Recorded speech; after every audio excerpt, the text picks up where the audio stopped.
Graças a Deus. Eu cumprimento a todos com a paz do Senhor. Quem está feliz com Jesus hoje? Então encontre uma pessoa bem bonita do seu lado e dê um sorriso para ela.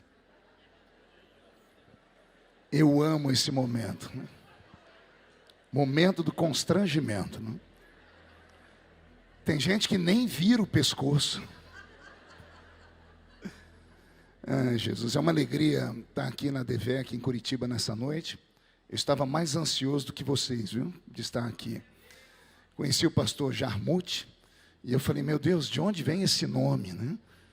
Eu falei, deve ser árabe, libanês, né? Aí descobri que o nome está na Bíblia, né?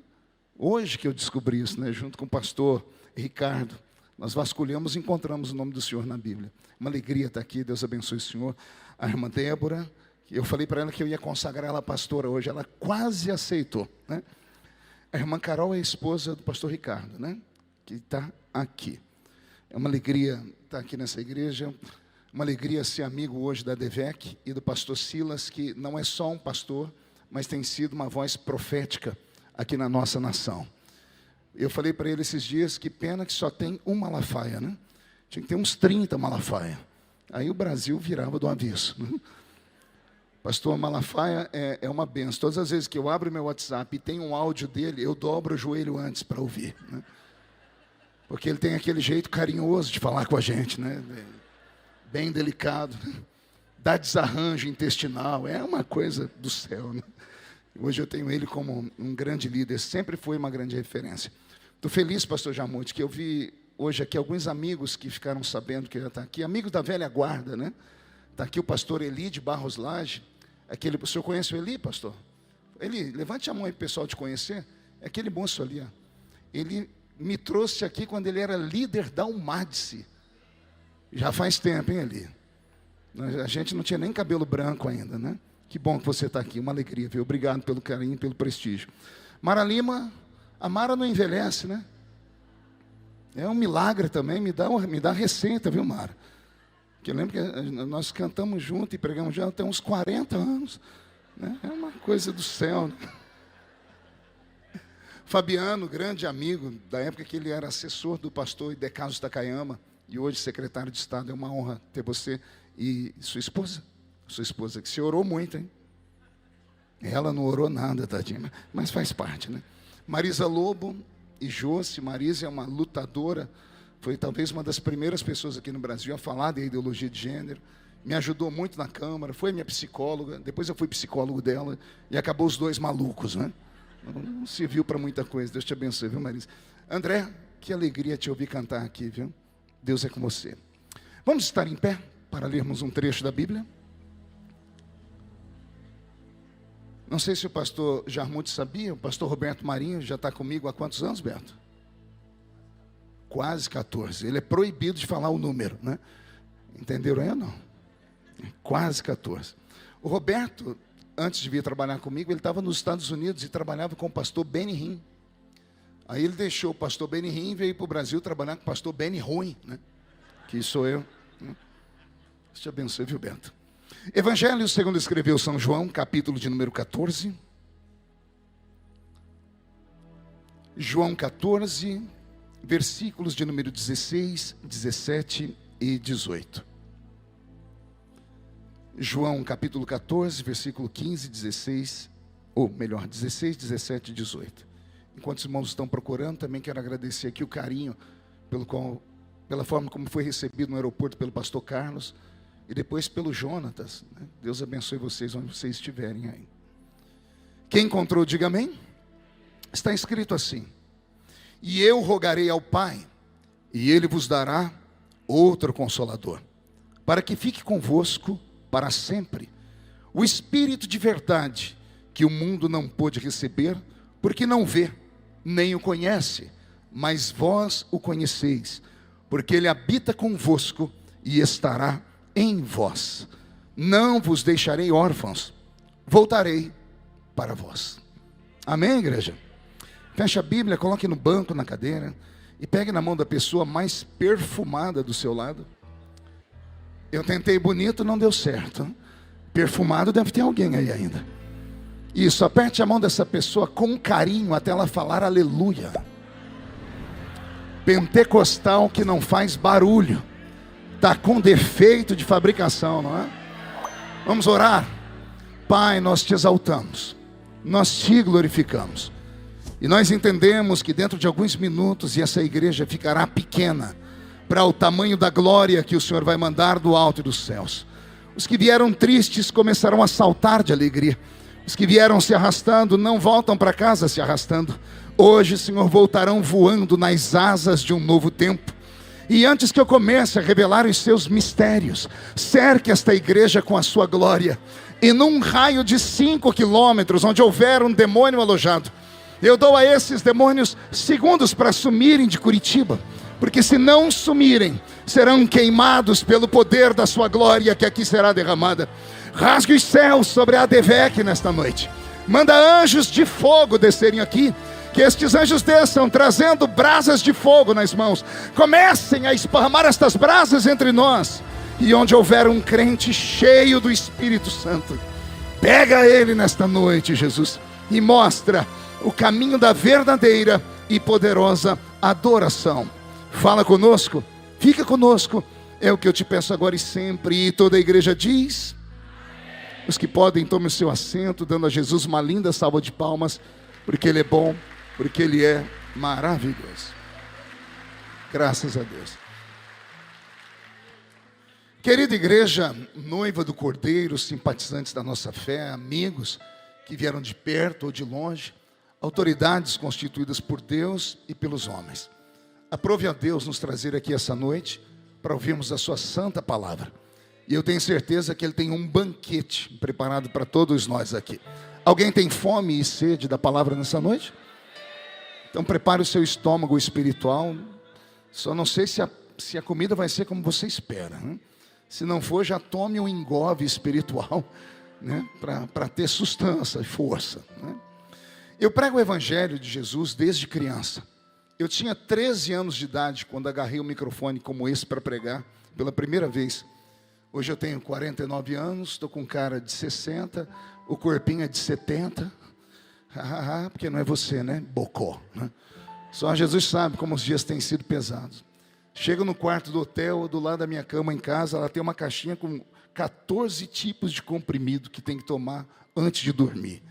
E olha, eu achava que não ia envelhecer, porque a minha geração pregou todos os dias sobre o arrebatamento da igreja. Alguns amigos meus abandonaram a faculdade, porque falaram, não vai dar tempo. E Jesus não veio. Nós estamos vivos, a esperança ainda está de pé, e os cabelos estão ficando brancos. E eu orei muito para que o pastor Jamute não dissesse aqui o que dizem 99% dos pastores onde eu vou pregar, que me escuta pregar desde criancinha, né? Ia me dar uma angústia se eu falasse isso, né? Ainda bem que o senhor não falou, né?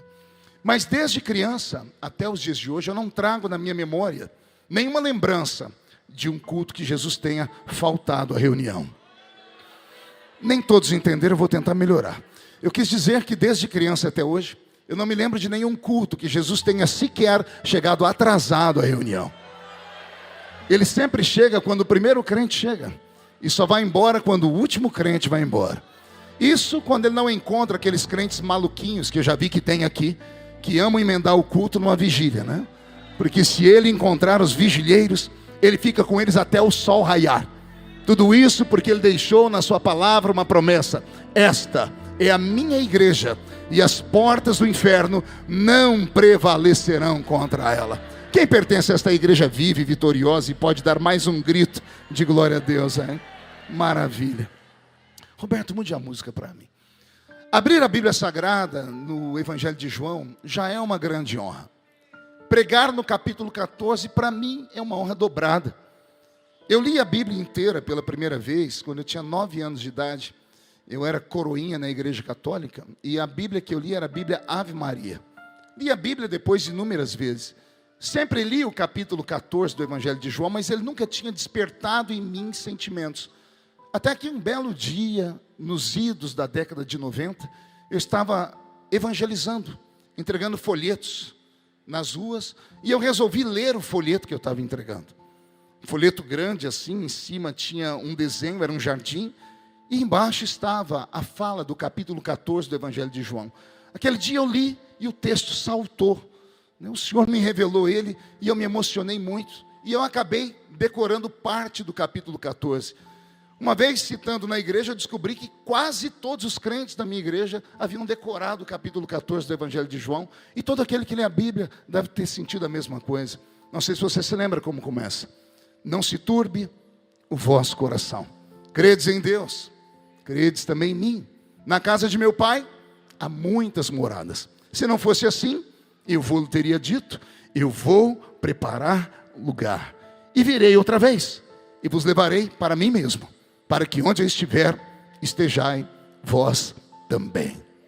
Quem crê nessa promessa? Se ele voltar hoje, e daqui dessa igreja só 2 forem subir, um sou eu, quem é o outro? Vem atrás, deixa eu ver. Então fique atento e melhorem a sua adoração, né? O capítulo 14 do Evangelho de João, ele não está escrito em ordem cronológica, conforme tudo foi acontecido nos evangelhos. Aliás, os evangelhos são relatos de encontros entre Jesus e seres humanos.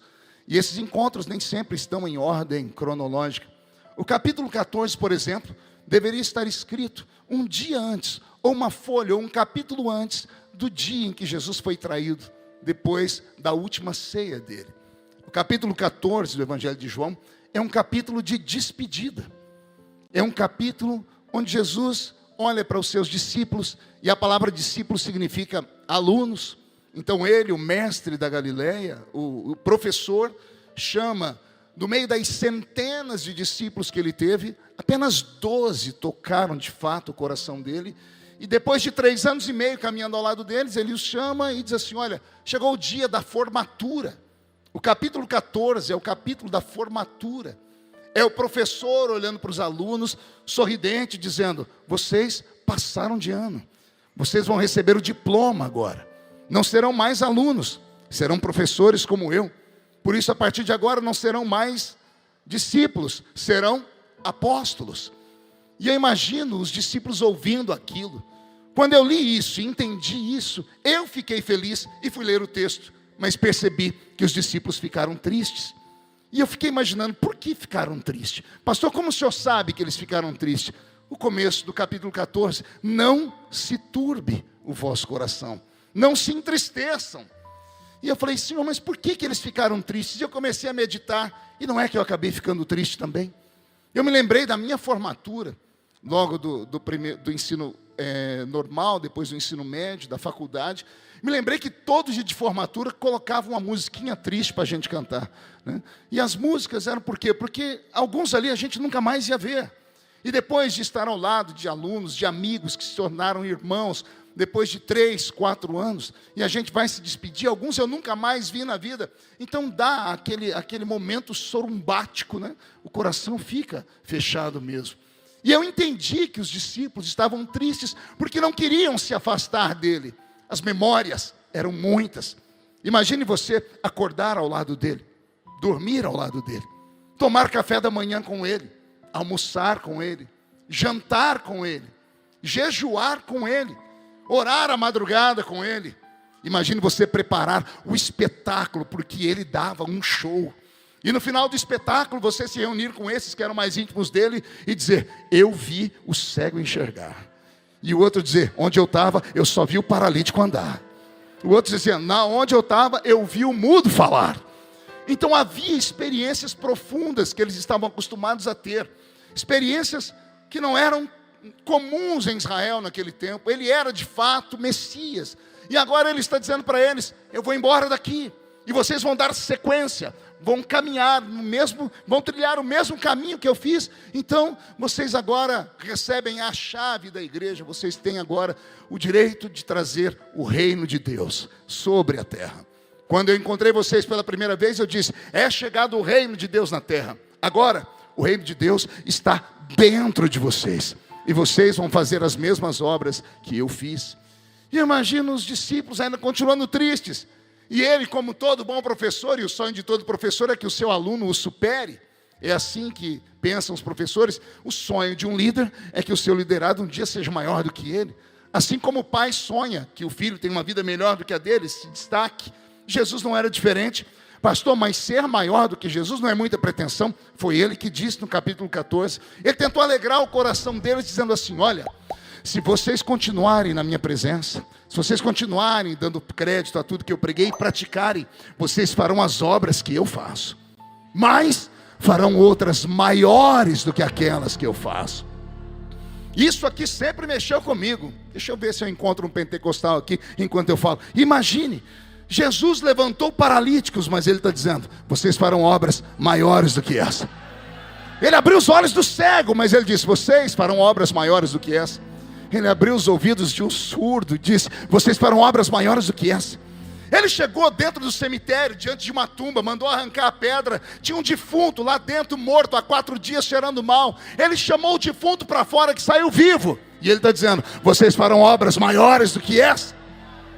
Mas tem um milagre dele que me deixa espantado. Maior do que paralítico andar, cego ver ou morto ressuscitar.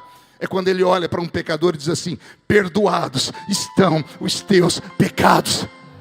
E ele está dizendo que nós faremos obras maiores do que essa. Olha o que os alunos recebem do seu professor: autoridade sobre demônios, curar os enfermos, perdoar os pecados. Ganhamos uma chave capaz de abrir a porta do céu. O que ligamos aqui é ligado lá, o que desligamos aqui é desligado lá. Se perdoarmos os pecados aqui, é perdoado lá. Se retermos os pecados de alguém, os pecados são retidos de verdade. É ele ensinando tudo isso, e mesmo assim o coração deles está triste. Então Jesus resolve dar um upgrade no coração deles, na mente deles, dizendo assim: gente, fica tranquilo, eu vou, mas não é para sempre. Eu vou, mas eu vou voltar. Eu vou só preparar um lugar para vocês. E assim que eu preparar um lugar, eu volto para pegar vocês, porque eu amo tanto vocês, e quem ama não quer ficar longe daquele que é amado. Vou levar vocês para morarem comigo, para estarem comigo, para estarem do meu lado. E nem esta palavra alegrou os discípulos. E então Jesus, percebendo que eles não estão alegres, ele lê a alma deles. E aí Jesus entende o motivo. Aí Jesus diz para eles: já entendi, fiquem tranquilos, eu vou, mas não deixo vocês sozinhos. Eu vou, mas eu vou enviar um outro consolador. A palavra outro no original do grego significa: eu vou mandar um igualzinho a mim. Ele não é maior do que eu, também não é menor do que eu. Eu, ele e o Pai somos um. E eu imagino a mente dos discípulos trabalhando e questionando: mas quem que ele vai mandar? Miguel? Gabriel? Um querubim, um serafim, um arcanjo, um ofanim? E Jesus, lendo a mente deles, ele vai dar a resposta: não, eu vou enviar para vocês um espírito de verdade. Um espírito de verdade que o mundo não pode receber, porque não vê e nem o conhece. Mas vós o conheceis. E aí Jesus faz 2 promessas: porque ele estará com vocês. Ele estará convosco, mas se tudo der certo, além de estar convosco, um dia ele vai estar dentro de vocês. Vou falar de novo para ver se você entende. Jesus libera 2 promessas. Esse espírito que o mundo não pode receber, os seus alunos podem. E Jesus está dizendo: a princípio ele vai caminhar ao lado de vocês, ele estará convosco, mas se vocês fizerem amizade com ele, se vocês forem íntimos dele, se vocês conquistarem a confiança dele, ele vai parar de andar do lado e vai andar dentro de vocês. Ele estará dentro de vocês. E ele termina dizendo: não vos deixarei órfãos. Esse texto me deixa muito emocionado, porque quem conhece a doutrina do Espírito Santo, a pneumatologia, vai saber que o Espírito Santo é Deus enviado à terra para cuidar da igreja, proteger a igreja e adornar a igreja, adornar a noiva para o grande dia do casamento. E qual é o adorno da noiva? Senão a roupa, senão os adereços, senão as joias. Então ele, quando foi enviado para cá, foi enviado com essa missão: preparar a noiva. E quem já leu a Bíblia Sagrada no livro de Atos dos Apóstolos deve se lembrar de tudo que ele fez. Aliás, o livro de Atos dos Apóstolos deveria se chamar livro de Atos do Espírito Santo através da vida dos apóstolos. Porque os apóstolos nada podem fazer sozinhos, mas quando o Espírito Santo estava dentro deles, eles faziam tudo e um pouco mais. Com a presença do Espírito Santo em Atos dos Apóstolos, a igreja foi purificada, santificada, adornada. Ela recebeu dons, e os dons têm nome, dons do Espírito Santo. A igreja também recebeu os frutos, frutos do Espírito Santo. A igreja foi santificada e adornada, e talvez por isso, e somente por isso, que o desenho da igreja de Atos dos Apóstolos é tão fantástico. Em Atos dos Apóstolos, não são só apenas pastores que curam e fazem milagres, diáconos fazem milagres. Não foi isso que aconteceu com Filipe, quando ele chegou em Samaria, foi lá cuidar de órfãos e viúvas, e daqui a pouco está ele orando pelos enfermos e pregando o evangelho. Ao passo de João e Pedro terem que ir para Samaria e terminar a obra e orar por aqueles crentes que o diácono havia ganhado, e os crentes foram batizados com o Espírito Santo. Então o Espírito Santo, quando veio em Atos dos Apóstolos, ele veio para cuidar da igreja. E o que eu entendo em Atos dos Apóstolos? A igreja o reconhecia, a igreja o adorava e a igreja o respeitava. O respeito que a igreja tinha por ele trazia à igreja a autoridade que ela precisava. Os dons, a Bíblia não diz que são de Jesus, são dons do Espírito Santo. E eu não sei se você ainda lembra dos dons do Espírito Santo. Estão virando mosca branca. Daqui a alguns anos, se as coisas continuarem como estão acontecendo agora, se tornarão lenda. Porque muitas pessoas que estão aqui agora, eu tenho certeza que quase não veem as manifestações deles. São 9 os dons do Espírito Santo. Como é que você acha que a Assembleia de Deus chegou a essa potência que é no Brasil e no mundo? Porque os pregadores falam bonito? Porque são corajosos? Nada disso. Foi a presença do Espírito Santo. Porque é o Espírito Santo quem libera os dons, quem usa os homens, que enche os homens da sua presença. Ou você acha mesmo que é essa mão aí, cheia de dedos, anéis, unha e esmalte, que cura os enfermos? Ou você tem mesmo a consciência de quem são esses pés que tomam posse da terra? Pés que só têm chulé, joanete, frieira, unha encardida e coisas mais. Não, quando a Bíblia Sagrada diz que porão a mão sobre os enfermos e os curarão, ou quando a Bíblia diz que onde a planta do seu pé pisar eu te dou por herança, é porque não é somente você que caminha, não é somente você que estende a mão. Existe algo sobrenatural que acontece com um crente que é pentecostal, que tem essa vertente carismática. Em algum momento da vida dele, ele vai ser confrontado a acreditar que ele está na terra, mas a sua mente está dentro do céu. Eu tenho dito por onde passo que os crentes desse tempo moderno, eles conseguem entrar na igreja, mas poucos conseguem entrar no culto. 4 pessoas entenderam, eu vou melhorar. Os crentes desse tempo moderno conseguem entrar na igreja, mas não conseguem entrar no culto. Pastor, mas não é a mesma coisa? De longe não é a mesma coisa. A igreja está aqui na terra, o culto começa na terra. Mas Paulo, escrevendo aos Coríntios, diz: quando vocês se ajuntam, e uns têm salmos, louvores, e outros têm testemunhos, que é a palavra, aí vocês saem da terra e entram nas regiões celestiais. É sério, o culto da ADVEC começou aqui em Curitiba, mas eu já estou sentindo aqui que nós não estamos mais em Curitiba. Nós estamos nas regiões celestiais. Por isso aqui tem um grito de glória, ali tem uma lágrima, ali tem alguém com a mão levantada, ali alguém orando em línguas. Mas também tem gente que não consegue abrir a boca nem para respirar, né? Passa o culto inteiro olhando o pregador com a cara feia, parecendo que foi batizado num pote de vinagre. Segura aí, por favor.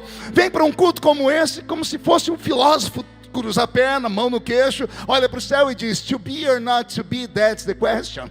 E aqui não é lugar para isso, aqui não é lugar de pura meditação e contemplação. Isso são para seitas esotéricas. Aqui nós sabemos o que viemos fazer. O nosso Deus está aqui. Nós viemos para adorá-lo, nós viemos para glorificá-lo. O crente moderno entra na igreja falando: Jesus, eu preciso, eu preciso, eu preciso. Como se Jesus precisasse saber que você está falando. Ou ele não sabe que você precisa. Na verdade, tem que ser o contrário. Alguém chegar em você e falar assim: Deus sabe o que você precisa, mas você sabe o que ele precisa? O que é que ele precisa, pastor? Ele precisa que você adore o nome dele. Ele precisa que você levante essa mão para o céu e dê um grito daquele tamanho, capaz de arrancar o inferno da terra. É isso. É para isso que estamos aqui. Entrar na igreja não tem muito mérito, sabia disso? Eu estava dia desses, pastor Jarmuth, pregando aqui no Paraná, não vou dizer a cidade para guardar em segredo. E era um ginásio de esportes. E tinha um corredor bem no meio do ginásio. E os irmãos aqui do Paraná, Santa Catarina e do Rio Grande do Sul são muito desconfiados da gente que é lá do Sudeste, né?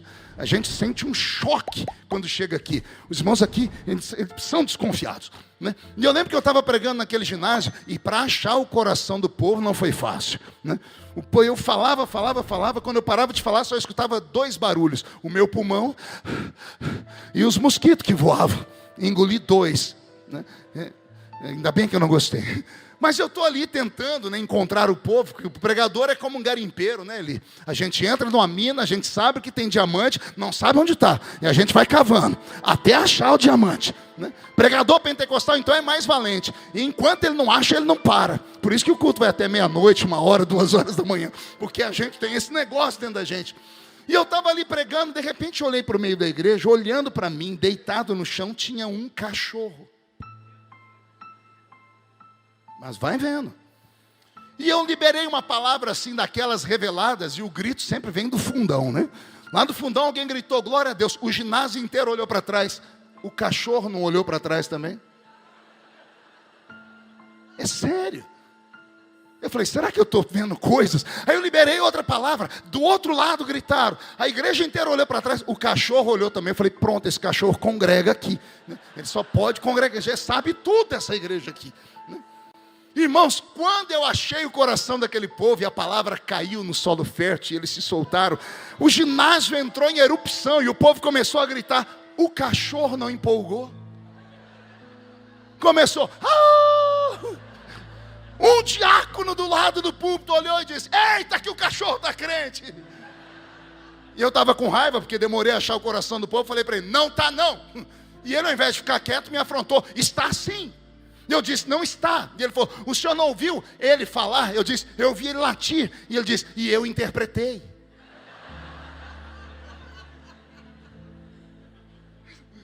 Não, você interpretou o quê? O cachorro disse glória a Deus. Eu falei, filho, pode ser até bonitinho, mas não blasfema.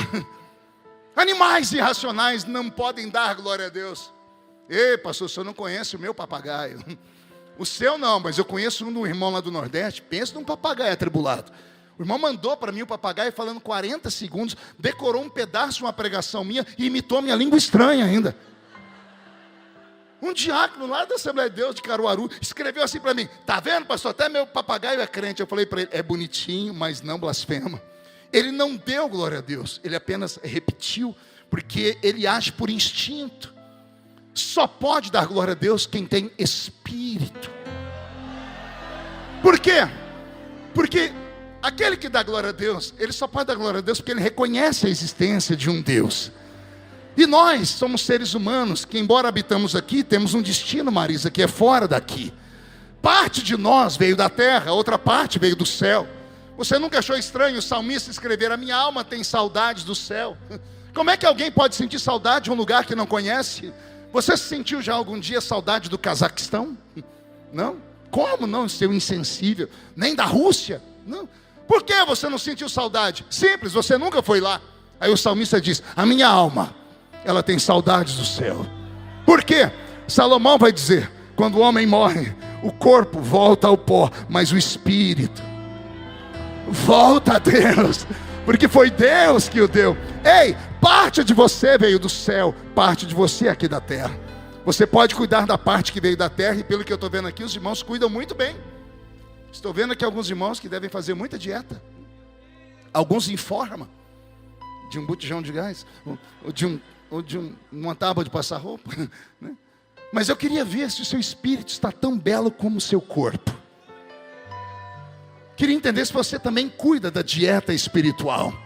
Se você ainda acredita que aquele cantinho do fundo, aquela portinha lá do quarto, ainda funciona quando você entra atrás dele e fecha a porta atrás de si. Queria saber se você ainda, quando entra aqui dentro, guarda o seu pé, porque o lugar é uma terra santa. Ou se você mesmo tem vindo aos cultos, como muitos estão me olhando aqui, com todo respeito, estão mascando essa desgraça desse chiclete. Tenta fazer isso na presença de um juiz durante uma sessão. Tente mascar chiclete na frente de uma grande autoridade para você ver o que ele vai fazer com você. Ah, pastor, mas aqui temos uma autoridade maior do que a de um juiz. Nós temos o rei dos reis aqui dentro. As pessoas dizem, Jesus não opera mais como antes, como é que ele vai operar, garoto? Olha onde você está com a mão aí. Eu não vou nem olhar, senão eu entrego. O rapaz está com a mão nas costas, deve ser a namorada, passando a unha atrás dela, conversando no ouvido dela bem baixinho. Só Deus sabe o que eles estão combinando aqui dentro desse santuário. E aqui não é a casa da mãe Joana, aqui ainda é o santuário do Deus vivo. Ainda é o santuário do Deus vivo. E alguém pode falar, mas pastor.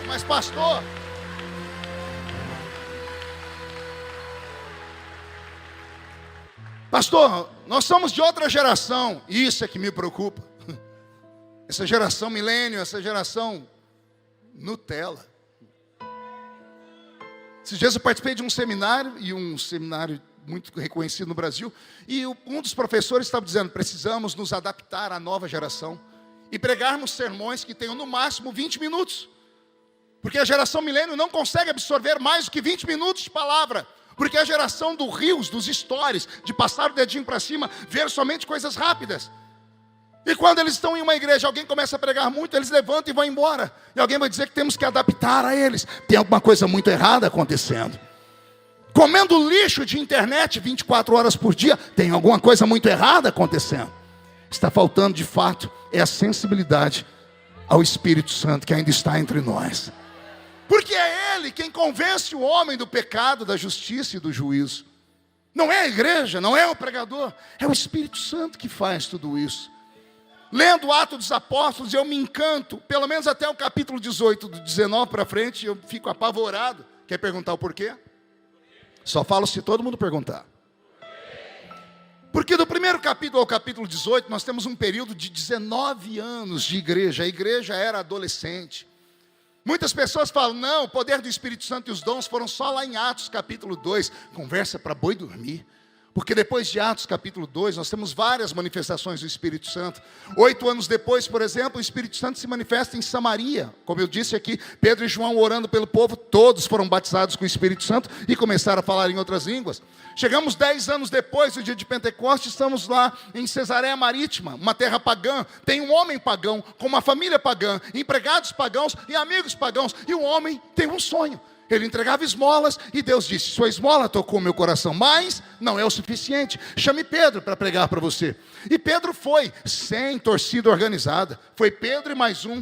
E Pedro chegou num lugar pagão, onde as pessoas não conheciam Jesus, onde as pessoas tinham uma vida toda torta, onde as pessoas tinham uma vida à base da carnalidade.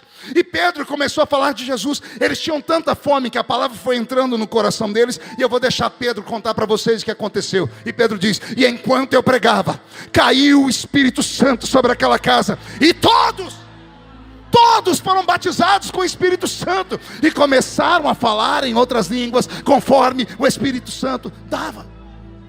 Quando eu chego em Atos capítulo 19, me dá arrepios. Paulo chega em Éfeso, uma cidade que já era evangelizada, uma cidade que já tinha crentes. E ele encontra 12 crentes. E quando ele encontra esses 12 crentes, ele faz uma pergunta muito esquisita, estranha. Imagina você encontrar um crente, e geralmente um crente encontrou, diz assim, qual é o nome da sua igreja, né? Qual é a convenção? Quem é o seu pastor? Como é que é a doutrina lá? Como é que é isso e aquilo? Paulo encontrou 12 crentes, e olha o que ele pergunta para eles, vocês conhecem o Espírito Santo? Eu sempre achei esse texto estranho.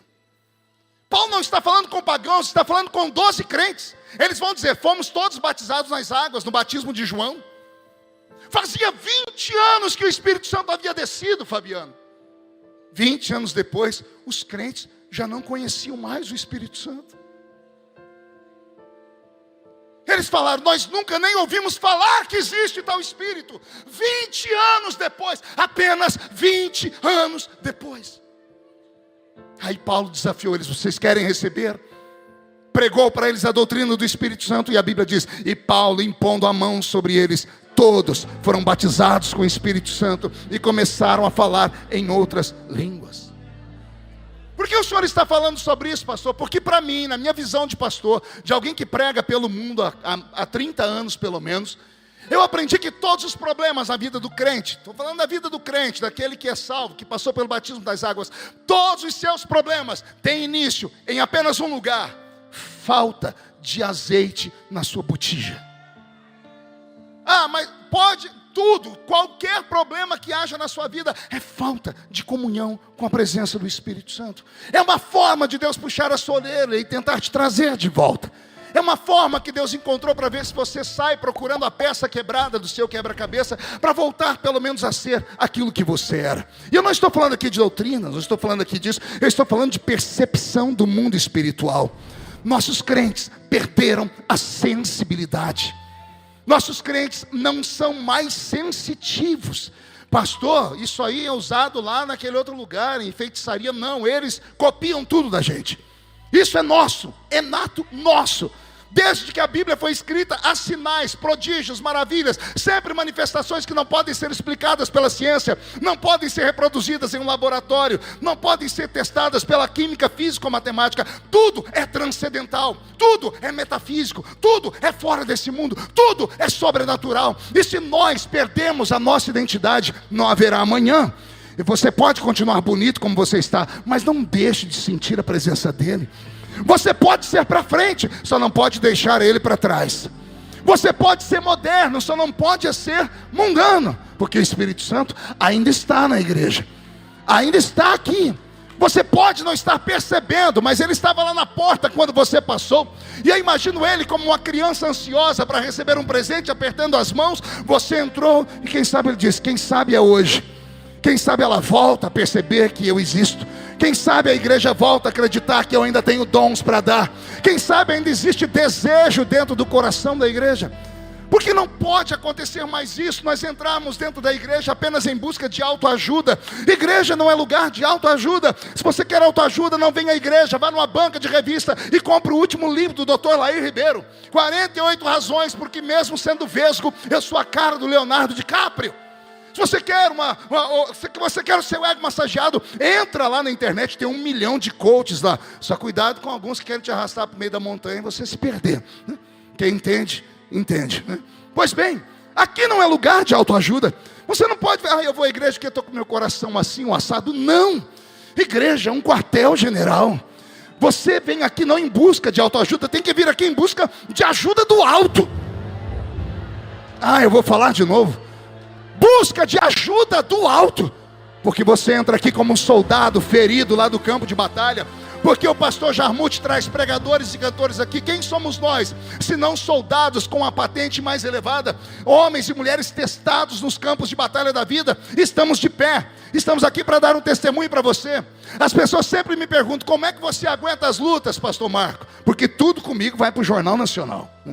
Tudo comigo é matéria no mundo inteiro. E aí alguém diz, como é que o senhor aguenta? E eu respondo de maneira tão simples. Simples, porque os meus pés estão fincados em uma rocha. Eu nasci em um ambiente sobrenatural. Era uma igrejinha pequenininha. Tinha umas 30 pessoas naquele salãozinho. O nosso maior pregador só tinha 2 dentes na boca. Era o zagueiro e o atacante. Mas pense num homem que quando começava a falar, ia arrepiando o corpo da gente inteiro. Amava ver aqueles velhos abrirem a Bíblia e ler tudo errado. Vamos ler aqui hoje no livro de Êxodo, no livro de Genésio. A minha chamada se deu num dia em que chegou lá no nosso culto o irmão Ovídio Ramos, um negro alto de 2 metros de altura. A mão dele parecia uma raquete de tênis de tão grande que era. E a barriga lá, Assembleia, né, a curva da prosperidade, né, cemitério de frango.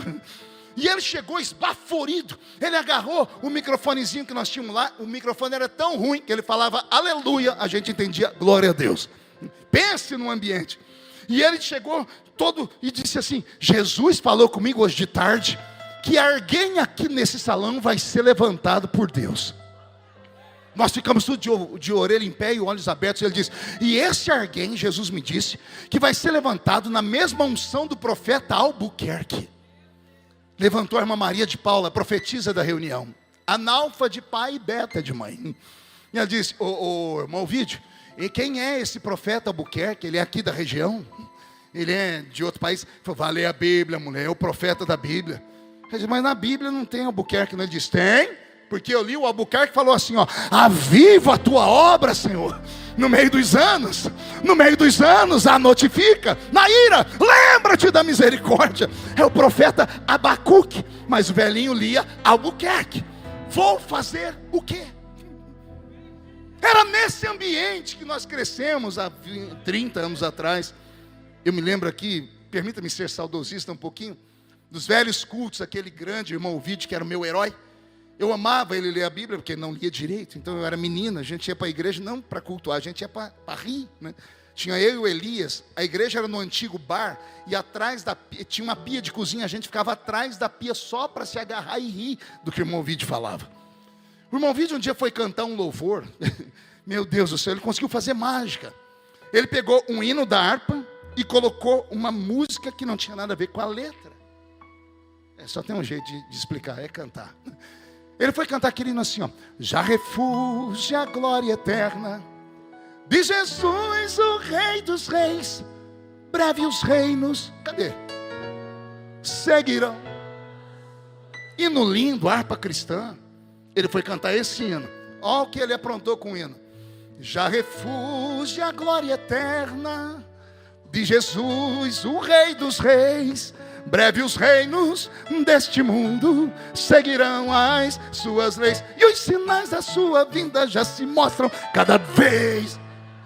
Ele cantou Asa Branca, do Luiz Gonzaga.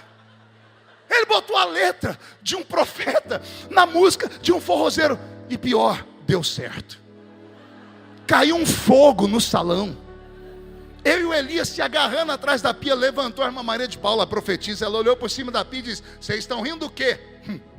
E eu disse: o irmão Vídeo está cantando um louvor diferente, né? Ela disse: você não viu que Deus deu para ele um cântico espiritual? Jesus batizou com o Espírito Santo aquela noite. Ele curou os enfermos naquela noite. Ele libertou pessoas naquela noite. Nós não tínhamos toda essa beleza, nós não tínhamos a beleza do templo de Salomão, mas ainda tínhamos a essência do cenáculo. Nós não tínhamos ouro e prata, mas tínhamos o levanta e anda. E talvez seja por isso, e somente por isso, que estamos firmes até hoje. Porque os nossos olhos viram, os nossos ouvidos ouviram, e o nosso coração sentiu que Deus é real. Deus é real para você? Então levante a mão direita para o céu comigo, chacoalhe ela. Faz uma tomada disso aí, cinegrafista, olha que bonito. Coloque a mão no ombro de quem está do seu lado, pede licença. Agarre a pessoa para mim, por favor. Fala para ela: o médico falou para não contrariar o pastor Marcos, tá? Então, chacoalhe a pessoa até ela ficar irritada, por favor. Não, mas com vontade, chacoalha. E diga: Deus te trouxe aqui para isso. Sacode de novo, com força. Diga: para isso. Deus te trouxe aqui para te dar um sacode nessa noite. Ele quer sacudir a sua vida, o seu ministério, a sua família, as suas experiências. Ele quer sacudir a sua memória. Quer trazer de volta essa experiência.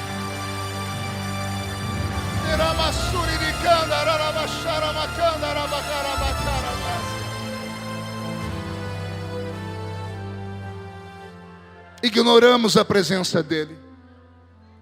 Tratamos ele como se ele fosse algo. E o Espírito Santo não é algo, ele é alguém. Você não sente algo, não é uma coisa. Alguém vê fitas de vídeo, vê crentes fazer aquelas coreografias pentecostais. Outros veem alguém chorar, gritar, levantar a mão, falar em línguas. Alguém diz assim: o que ele está aqui? Lá é uma coisa. Não é coisa. Ele é Deus. E Ele está aqui. E Ele não está aqui apenas por estar. Ele tem uma missão. E a missão dele é ornamentar, adornar esta igreja e prepará-la para o arrebatamento. Jesus não vem buscar uma igreja fria e patética. Ele não vem buscar uma igreja que não sabe o que vem fazer no santuário. Jesus vem buscar uma igreja poderosa, uma igreja que opera com sinais, prodígios e maravilhas. E eu profetizo que haverá um despertamento, um avivamento tão grande aqui na bela cidade de Curitiba. E não se apavore se daqui uns dias você andar pelas ruas da cidade debaixo do sol e a sua sombra levantar um paralítico. Não se assuste se você estiver na universidade e a sua amiga ou seu amigo tocarem em você e caírem endemoniados do lado esquerdo ou direito. A glória e a presença dele estará dentro de você. E se tem alguém que acredita nisso, agora não dê um grito, não. Dá um berro de glória a Deus neste lugar.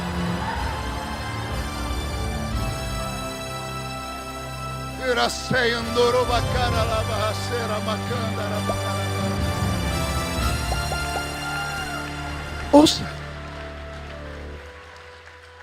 Por que Jesus está dizendo que eles vão receber o Espírito Santo? Simples. Porque o homem perdeu a presença do Espírito Santo com o passar do tempo. Desde Gênesis, quando o homem pecou, o Espírito do Senhor foi se afastando.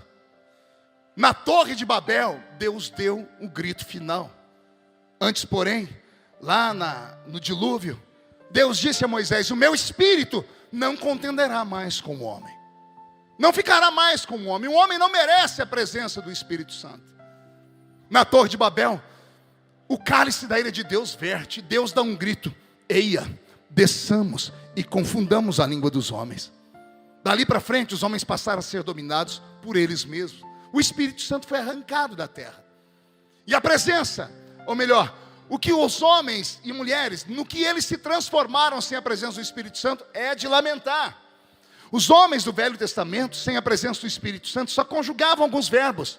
Eles só sabiam comer, beber, casar e dar-se em casamentos.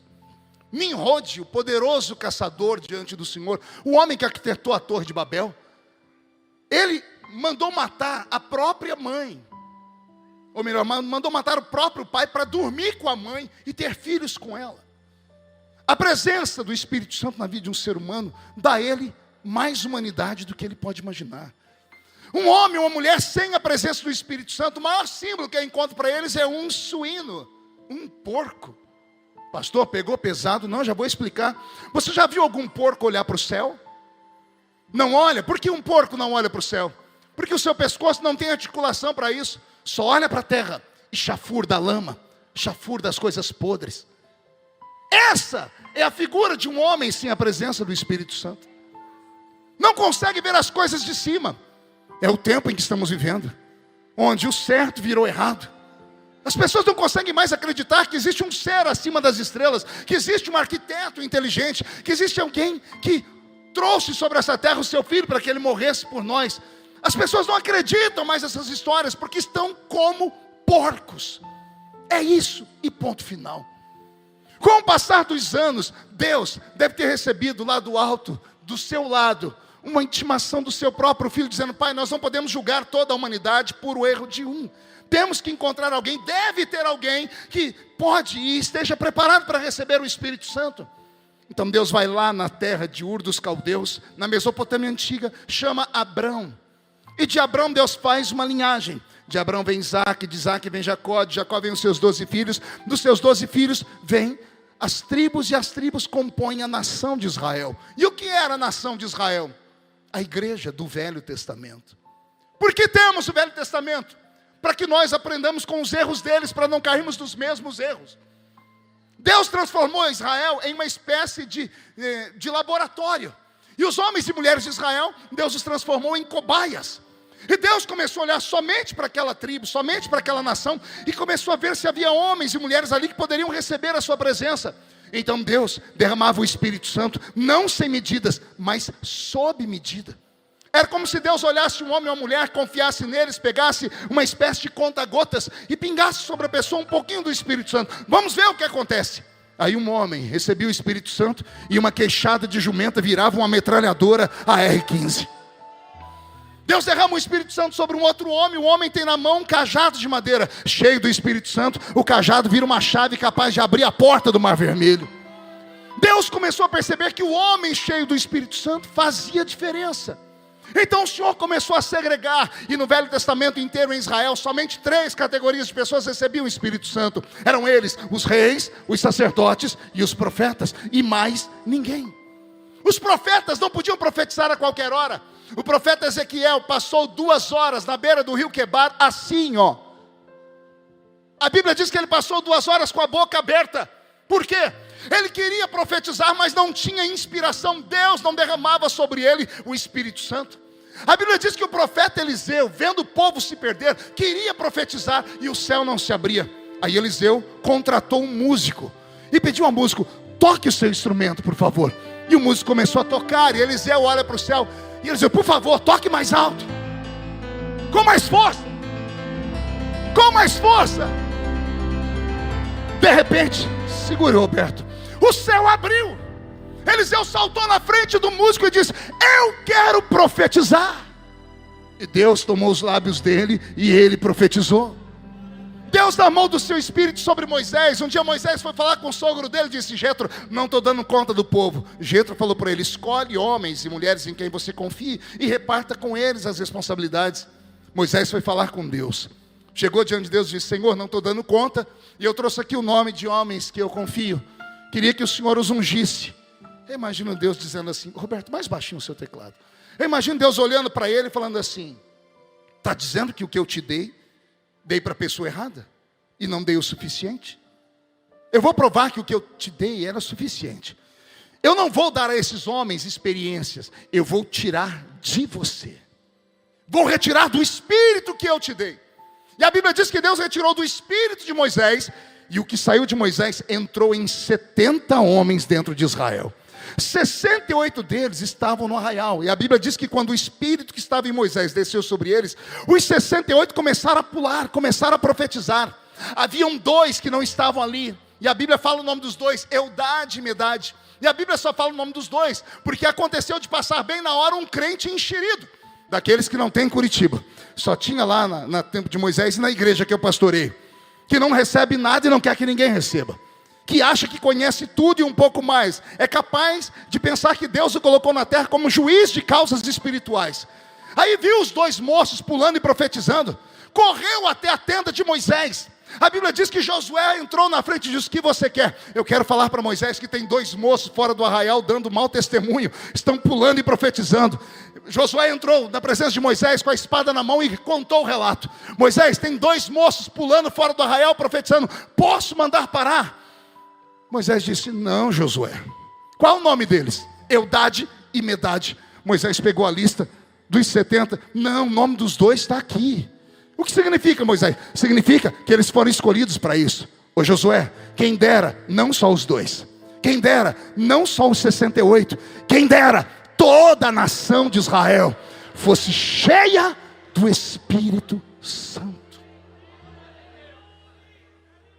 O Espírito Santo vinha apenas em momentos específicos. Chegamos no ápice do erro de Israel. Houve um tempo em que Israel pecou tanto que Deus travou os céus, a pior seca que houve na história de Israel. Como a seca não passava e eles perceberam que era o pecado deles que tinha feito isso, a Bíblia diz que eles pegavam as crianças recém-nascidas e colocavam no chão quente, para que o sol queimasse as crianças, para que o choro das crianças tocasse o coração de Deus, e Deus não era tocado. Colocaram os animais magérrimos, cadavéricos, as ovelhas e as vacas, para que o balido das ovelhas, o mugido das vacas tocasse o coração de Deus e Deus sentisse pena. E nem isso tocou o coração de Deus. A Bíblia diz que os casados deixaram seus casamentos, as festas de casamento, as noites de núpcias, e foram para o meio da rua também, rasgaram as suas vestes e começaram a orar. E isso também não tocou o coração de Deus. A Bíblia diz que os velhos, aqueles que mal conseguiam andar, foram para as ruas, rasgaram as suas vestes e colocaram cinza na cabeça e disseram: perdoa o seu povo mais uma vez. E a oração de todos juntos, o louvor, o clamor das crianças, das vacas, dos animais, subiu. E Deus sentiu o perfume do arrependimento de verdade. Então Deus ficou de pé no trono, olhou para Israel e encontrou um menino de 17 anos, chamado Joel. E disse: Joel, abre a sua boca porque eu vou te usar. Joel subiu em uma praça pública, em um elevado, olhou para o povo que estava ajoelhado orando, dizendo: Israel, assim diz o Senhor. E acontecerá, diz o Senhor, que nos últimos dias derramarei do meu espírito sobre toda a carne. Vossos filhos e vossas filhas profetizarão, vossos jovens terão visões, e os vossos velhos sonharão sonhos. Naqueles dias, diz o Senhor, derramarei do meu espírito sobre quem está perto e sobre quem está longe, sobre os servos e sobre as servas. E o sol se converterá em trevas, e a lua se converterá em sangue, e virá o poderoso e terrível dia do Senhor. Eu imagino Israel olhando para o menino e falando: isso é heresia. Porque somente rei, sacerdote e profeta recebe. Mas Deus prometeu, Ele não é homem para mentir. Saímos do livro de Joel. Joel profetizou 835 anos antes de Jesus. Por 435 anos Deus foi tentando conquistar o coração de Israel e não aconteceu. Do livro de Malaquias até o livro de Mateus temos um período de 400 anos de silêncio, chamado período interbíblico. A nuvem, a Shekinah de Deus sumiu da história. O anjo do Senhor, aquela figura enigmática que andava sobre a terra, desapareceu da história. A teofania desapareceu da história. Tudo acabou. Não haviam profetas, não haviam sinais. Era como se Deus tivesse abandonado a raça humana. 400 anos de silêncio. Foi esse o preço que Israel pagou por terem ofendido a Deus. Mas depois de 400 anos, Israel está lá em trevas sob o jugo dos romanos. E de repente, o portão de Jerusalém aberto, e alguém olha no meio daquele sol causticante, vem andando um homem, vestindo roupa feita do pelo do camelo. Esse homem era barbudo, cabeludo, todo desgrenhado. Ele era magro porque a sua dieta era a base de mel silvestre e gafanhoto.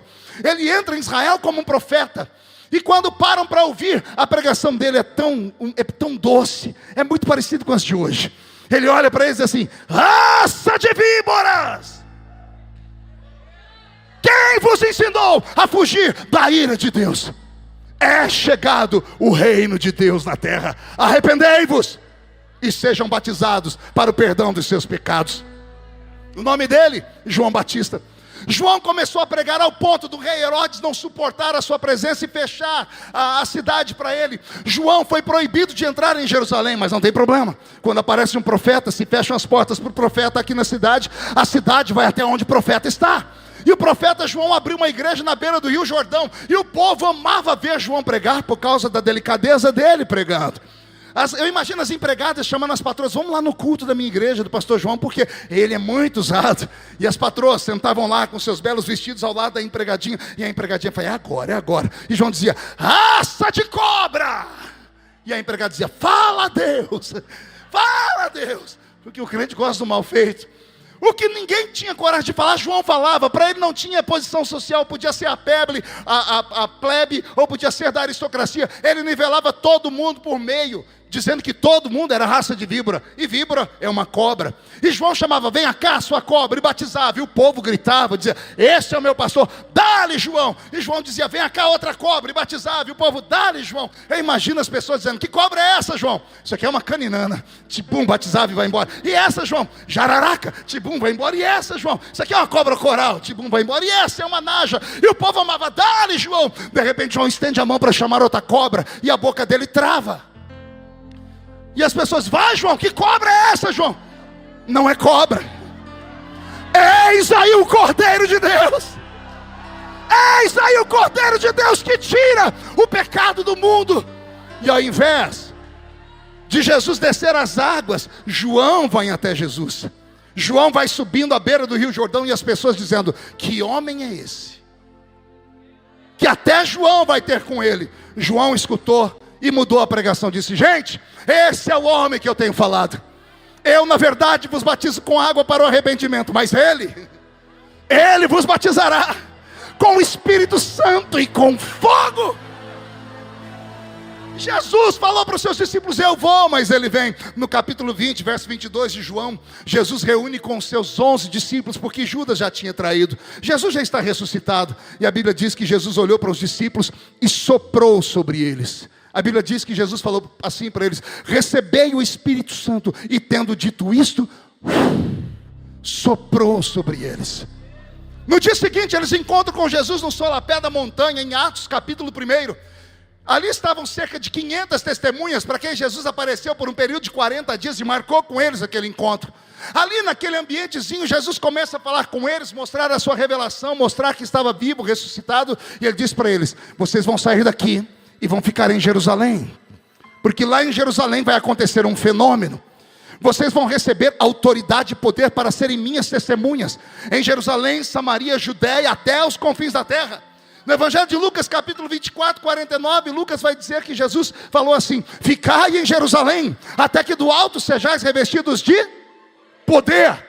Estamos agora em Atos dos Apóstolos, capítulo 2. Faz 10 dias que Jesus subiu, faz 10 dias que ninguém desce. Das 500 testemunhas, só ficaram quase 120. E as quase 120 estão orando: manda, Senhor, manda sobre nós o seu poder. E a Bíblia diz que de repente veio do céu um som como de um vento forte e impetuoso, que encheu a casa onde estavam assentados. E foram vistos por eles línguas repartidas como que de fogo, as quais pousaram sobre cada um deles. E todos foram cheios do Espírito Santo, e começaram a falar em outras línguas, conforme o Espírito Santo lhes concedia que falassem. 2000 anos se passaram, e o Espírito Santo ainda está aqui. Ele só não consegue mais a mesma proeza de antes, porque não encontra mais lugar para pousar. O Espírito Santo pousava sobre pessoas puras e santificadas. Sobre Jesus, ele desceu em forma corpórea de uma pomba. Por quê?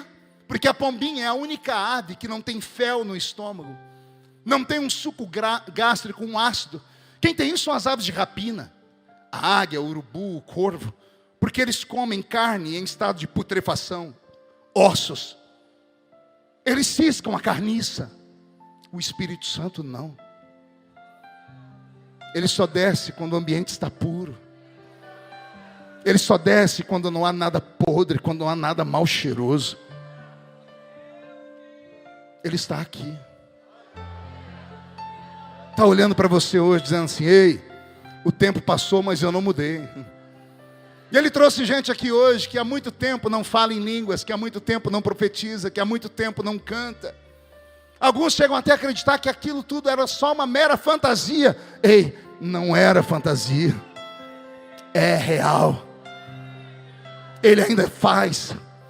Ele ainda quer você, Ele ainda quer te usar, Ele ainda quer entrar na sua história. Ele ainda pode levantar grandes pregadores, Ele ainda pode levantar grandes levitas.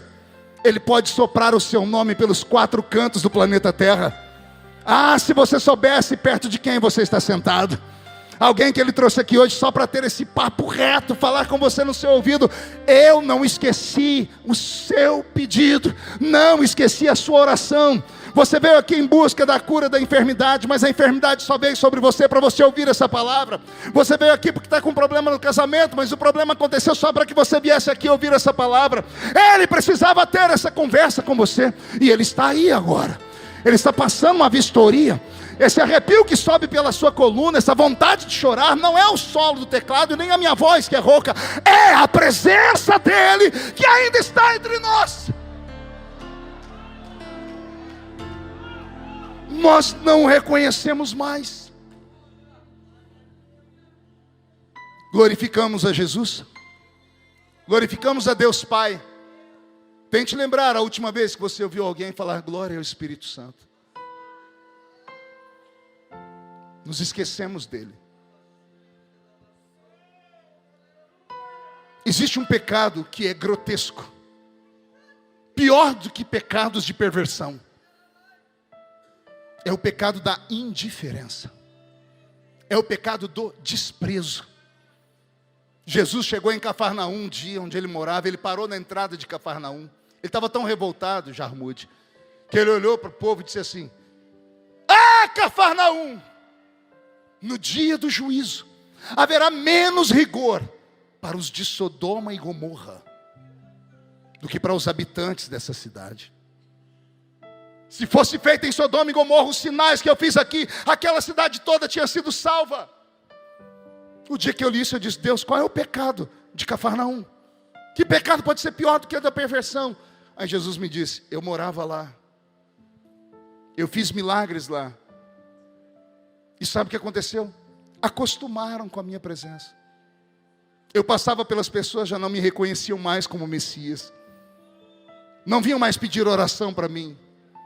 Eu era só mais um. Eu passava, alguém dizia: é o filho da Maria, é o filho de José. Eu tenho que sair de Cafarnaum para fazer cruzadas ao redor da cidade onde as pessoas me procuram, e na minha cidade ninguém mais acredita quem eu sou. O Espírito Santo tem sido desprezado.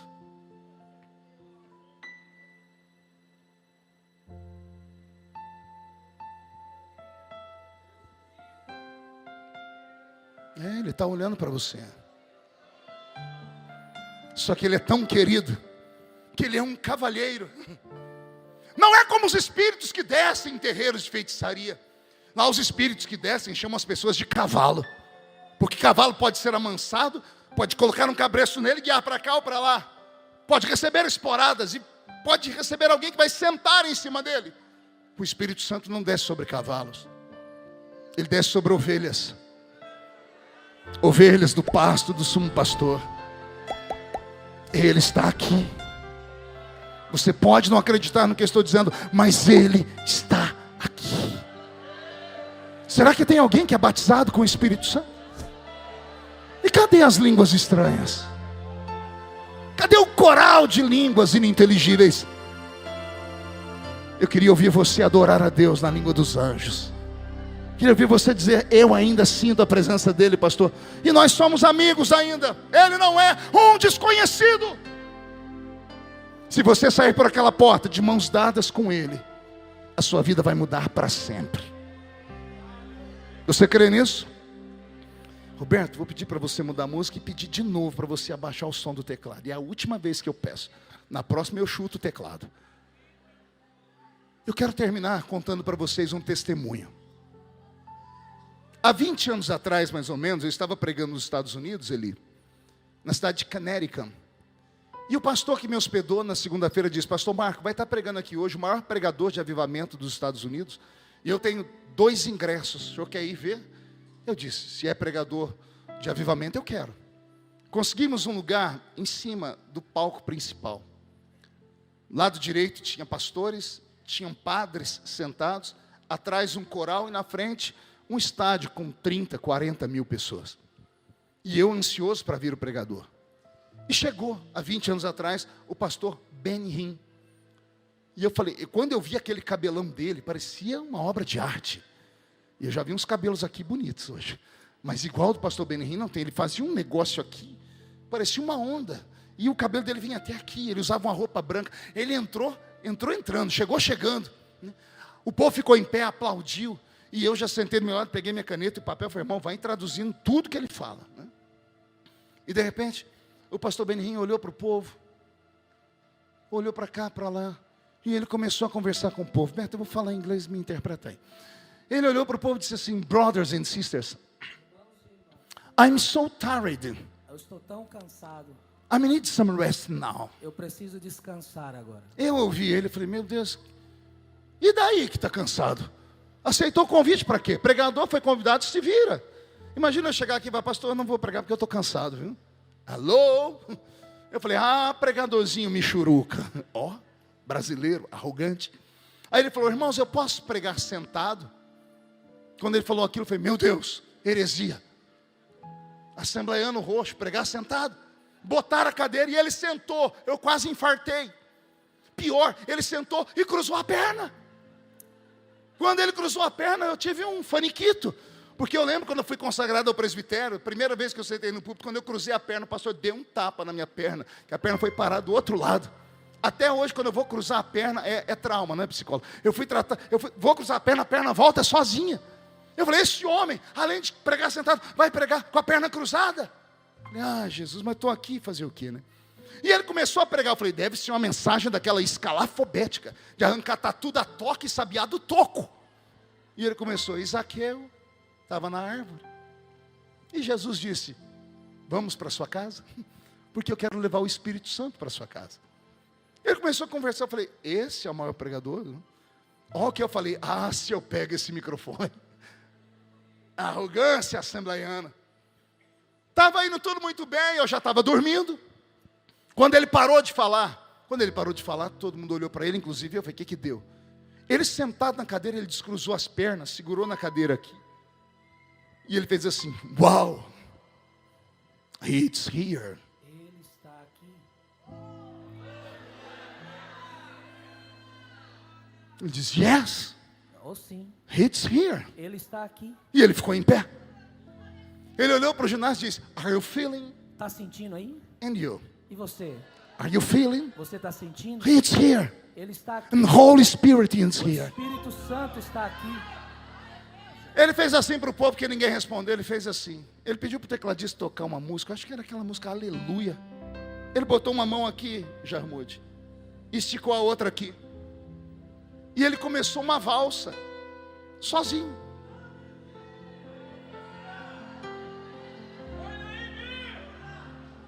Ele começou a dançar. Eu falei, meu Deus, o homem ficou doido.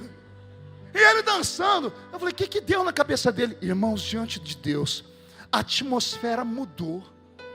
O povo começou a ficar em pé e as pessoas começaram a dançar.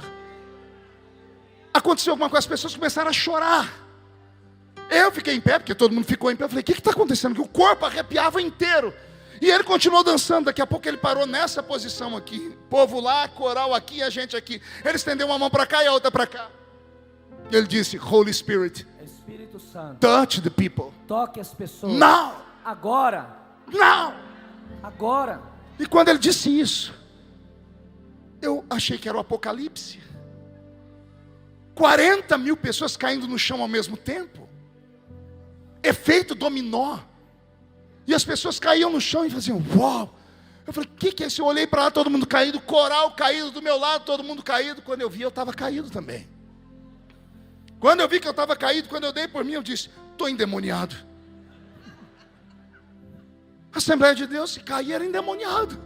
E eu comecei, sai de mim, sai. Eu tentei ficar em pé, a perna não obedeceu. Eu fui me arrastando e sentei na cadeira, botei a mão na cabeça e fiquei olhando. Pastores rolando no meio do púlpito, padres rolando com batina e tudo. Do lado de lá começou a vir pessoas levantando amuletas, gente carregando cadeira de roda. Eu disse, o que é aquilo? Pessoas com sangue saindo pelo ouvido, pelo nariz, pela boca. Pessoas sendo curadas instantaneamente. Eu falei, meu Deus, o que é isso? O pastor Benihim, quando olhou aquilo, ele ficou com as duas mãos para cima, adorando a Deus. E eu olhei, um dos padres de batina veio arrastando e agarrou a perna dele. Quando agarrou a perna dele, ele parou de adorar, ele olhou e começou a fazer assim, disse, what happened? O que está acontecendo? What happened? O que está acontecendo? E o padre disse, eu quero isso. Eu quero isso. E o pastor Benihim, muito bravo, olhou para ele e disse assim, this is possible. Isso é possível. But Mas change your life. mude a sua vida. Change your life. Mude a sua vida. Change your life. Mude a sua vida. Um olhou para o outro, consentiram, arrancaram a batina, arrancaram os terços, arrancaram as imagens que estavam sobre eles e disseram, queremos isso. O pastor mandou eles ficarem em pé.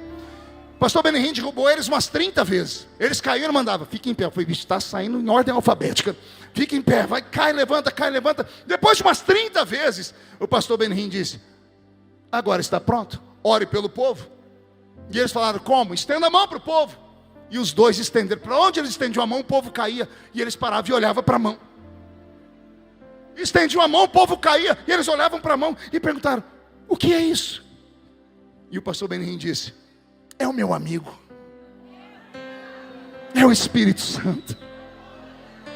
Ele está aqui. Naquela noite eu não dormi.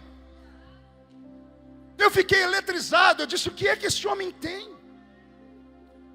Não era um anjo, não era o quarto membro da Trindade. Era um ser humano como eu e você. Eu disse, o que é isso? Acordei de manhãzinho, o pastor disse, como é que você está? Eu disse, eu estou impactado.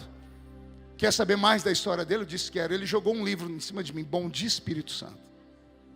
E eu fui ler o livro. Eu comi o livro, eu devorei, eu bebi. Ele em 4 horas eu li o livro. E no livro ele diz que ele era gago. Tão gago que a família não tinha paciência de conversar com ele. Ele só tinha um amigo crente. E esse amigo chamou ele para ir numa cidadezinha perto, no estado da Pensilvânia, para ouvir um pregador. E ele disse que saiu de casa de madrugada. Quando chegou lá era 5 da manhã. Na porta de um teatro tinha milhares de pessoas.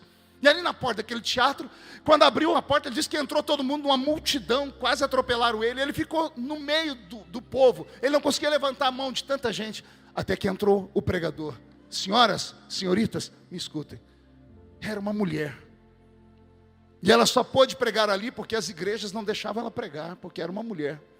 Uma mulher de 1,90 m de altura, olhos azuis, ruiva. A senhorita Catherine Kuhlman.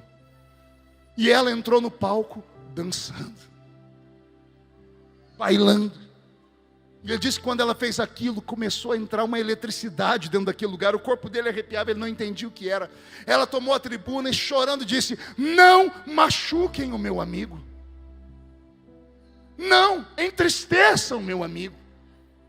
Porque ele é puro, é santo, é um cavalheiro. E ele está aqui.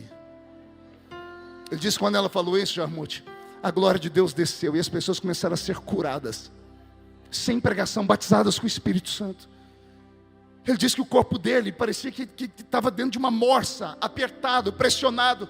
Terminou o culto, ele foi para casa. Naquela noite, quando ele foi dormir, ele morava numa casa e no quarto dele tinha uma cama de beliche. Ele dormia na segunda cama. Ele subiu na beliche, dormiu pensando no que aquela mulher pregou, no que ela ensinou.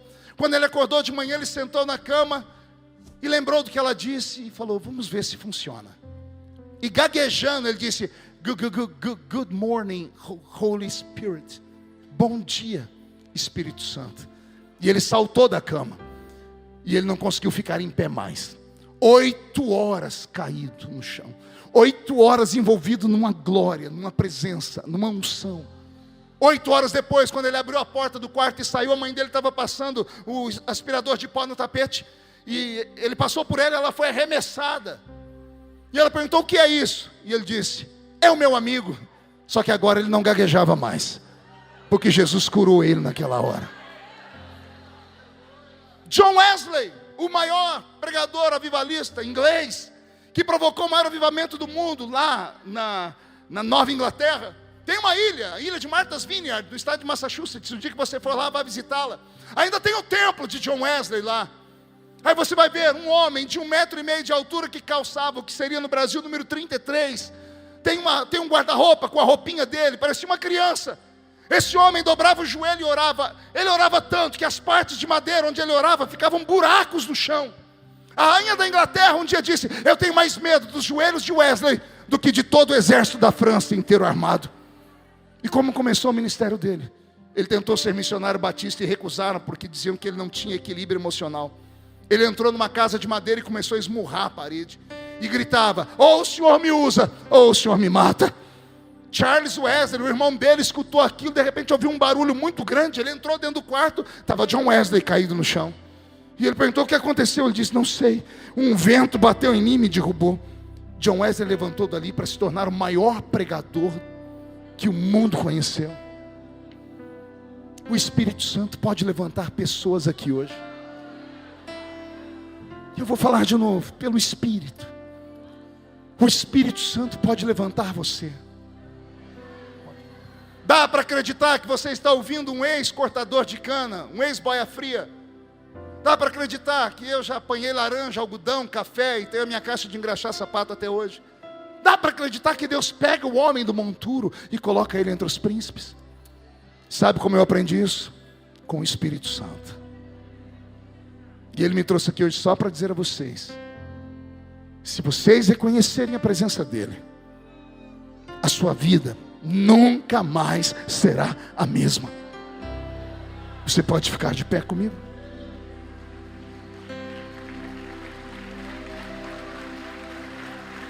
Feche seus olhos. Beto, a primeira estrofe desse louvor. Feche seus olhos.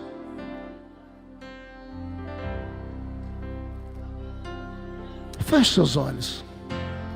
Nosso amigo Santo Espírito. Ele é seu amigo também?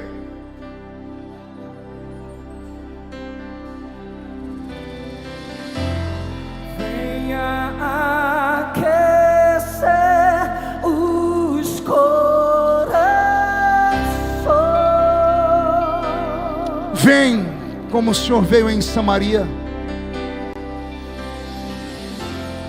Vem com cura. Vem como o Senhor veio em Cesareia Marítima. Vem como o Senhor veio em Éfeso.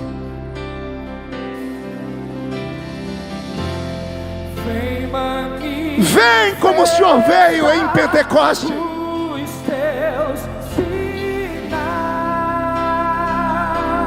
Vem sobre nós.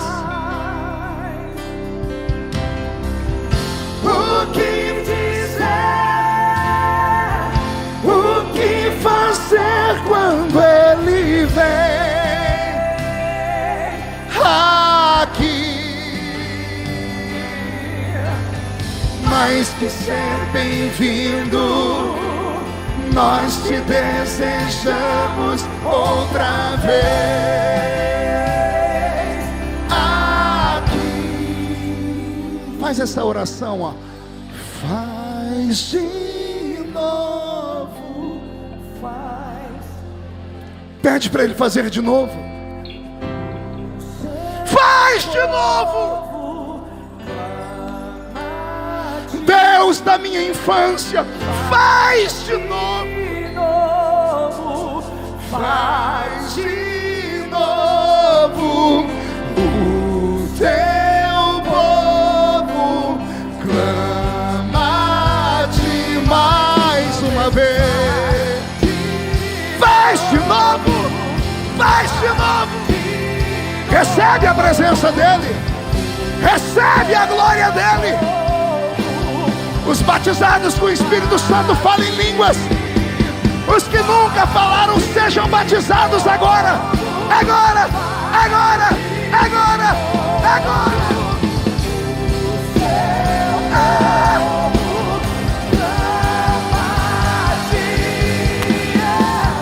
O que dizer? O que fazer quando Ele vem aqui? Mais que ser bem-vindo, nós te desejamos outra vez.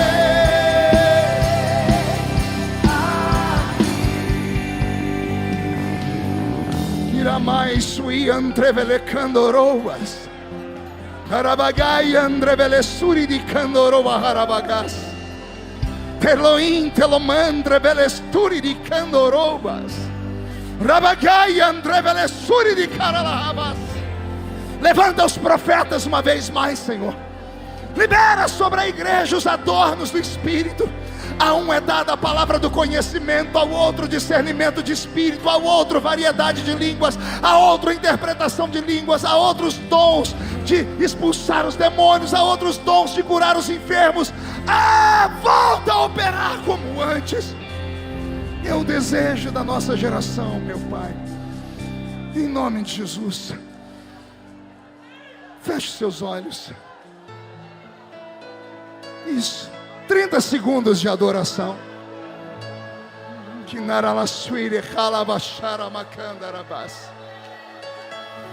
Isso, de novo e de novo e de novo. Reage. Avivamento é uma questão de sobrevivência. Os demônios lá fora não se intimidam com o seu carro, com o seu anel de formatura, mas eles se intimidam quando te veem cheio do Espírito Santo. Reage! Mão direita levantada bem alto aqui. E diga comigo em nome de Jesus: todos os demônios que lutaram contra a minha vida, contra a minha família, contra a minha igreja, contra a minha geração, contra o meu país, eu ordeno. Não estou pedindo, estou ordenando. Venha para a palma da minha mão agora. Feche a sua mão com autoridade. Segure. Eu vou contar até 3. Você vai jogar no chão e vai pisar em cima. Lucas 10:19. Eu vos dei poder para pisar sobre serpentes, escorpiões e sobre toda a obra do diabo. Depois que você pisar em cima, você vai encontrar pelo menos 2 pessoas. Vai dar um abraço nelas e vai dizer: Ele estava contigo, agora Ele está em você. 1, você nunca mais será o mesmo. 1,5, sua família sentirá orgulho de você de novo. 2, quem viver verá para ver o que Deus fará em Curitiba. 2,5, a DEVEC de Curitiba está em chamas. 3, jogue no chão, piso em cima.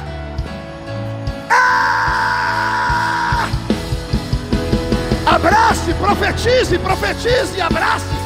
Abrace e profetize.